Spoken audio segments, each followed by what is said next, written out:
What is going on, guys? Welcome to your 17th tutorial in Java game development. And in this tutorial we're going to be making a frame, making it full screen, but we're going to be doing it a little teeny bit different than last time, because this time we're going to be needing to create a buffer strategy. And if you forgot from like tutorial 14 or something, this is a thing that takes away flickering. So this is pretty important. So let's go ahead and make a little comment right now and say make frame full screen, because in essence that's all this is going to do. So public void, and just name it set full screen. Look good. And of course it's going to take display mode DM as a parameter. And now let's build the body of this baby. Build the body of this baby. I like how it just rolled off my tongue. So let's go ahead and make J frame F equal new JFrame. And let's go ahead and set that frame undecorated and set it to true. And this means it doesn't have title bars or scroll bars or nothing like that. And what else do we want to do? Set ignore repaint true, and F set resizable false, so they can't resize it. And let's see. Oh, another thing we need to do, this is pretty important. In order to make it full screen, get access to the video card, set full screen window, and as parameters takes what do you want to set full screen? Well, that frame we just made. So set the frame full screen. And what this does right here is take that frame, which is pretty much just like a little window on your computer, and it makes it full screen on your entire monitor. Pretty awesome, huh? Now let's go ahead and write a simple if statement to check like last time. If display mode not equal to null, and video card dot is display change supported, pretty much if you can, where the heck did that come from? There we go. If display change is supported, this pretty much means can you change your display mode? What do we want to do? We want to try to take that video card and set display mode equal to DM. I already filled it in for us. And if we can't do that, then we just need to catch an error. Exception EX. Looks good. So now outside your if block, one last thing you want to do for this method is you need to create that buffered strategy. And I told you what it was, and it sounded pretty confusing how to do all this. But now what we can do is take that frame that we made and create buffer strategy. And the number of buffers is 2. And with 2 buffers, if you remember, we can do the page flipping one.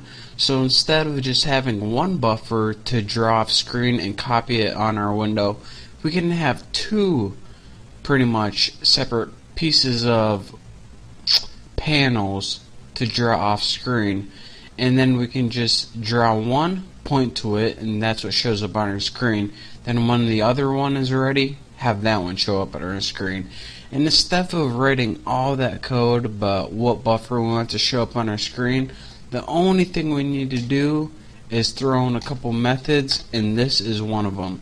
So this creates your buffer strategy, and when two, it means there are two different buffers to show up, well, not to show up, two different buffers outside your monitor that we're going to be using.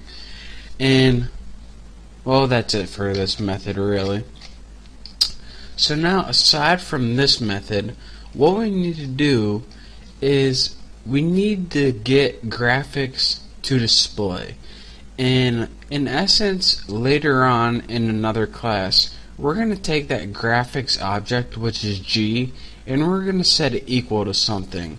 But what we're going to set it equal to is kind of dependent on what we're going to be writing now. So let's go ahead and make,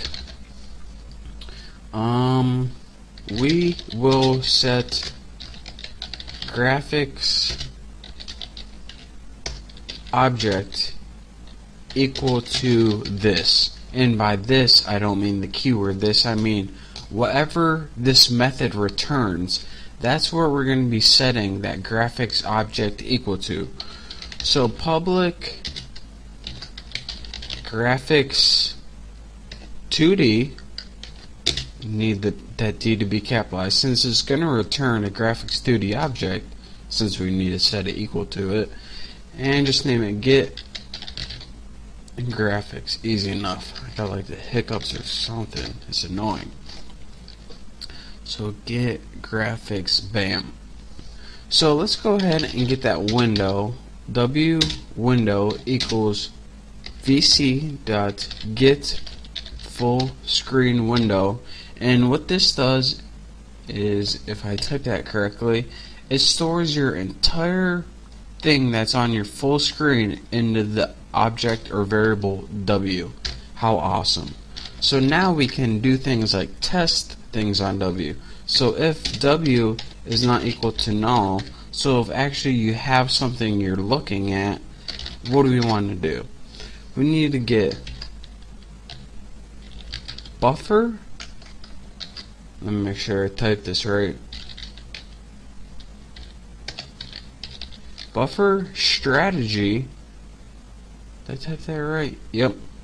S, and set it equal to W dot get buffer strategy.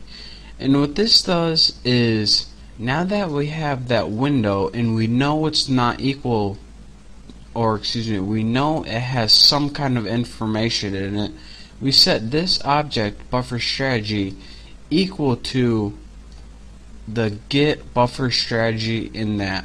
And this will make sense when I explain it later on. But in essence, what we want to do is, now that we have the S set to something, we can return that object. So return, and of course, if this isn't a graphics 2D object already, we want to convert it to one. Graphics 2D S get draw graphics. So now, once we return this, and hopefully it will return this instead of, let's just go ahead and make else return null in case things go wrong.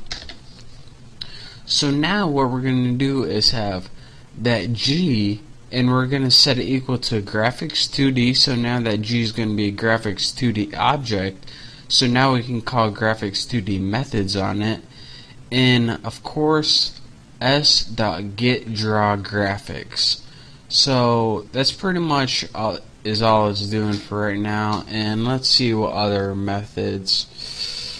We have to make update, and we're actually going to be doing an update method, which pretty much updates the display in the next tutorial. But for right now, what did we go over? Set full screen to change our window to full screen, and we also made our return get graphics so we can have something to set our graphics object equal to. So for now, thank you guys for watching. I'll explain this later. Once our whole entire program is built, it'll make perfect sense to you. But for now, it's probably confusing. We just need to get these methods built and out of the way. So thank you guys for watching. In the next tutorial, we're going to be building an update and some other cool, neat little methods. So thank you. Don't forget to subscribe, and I'll see you next time.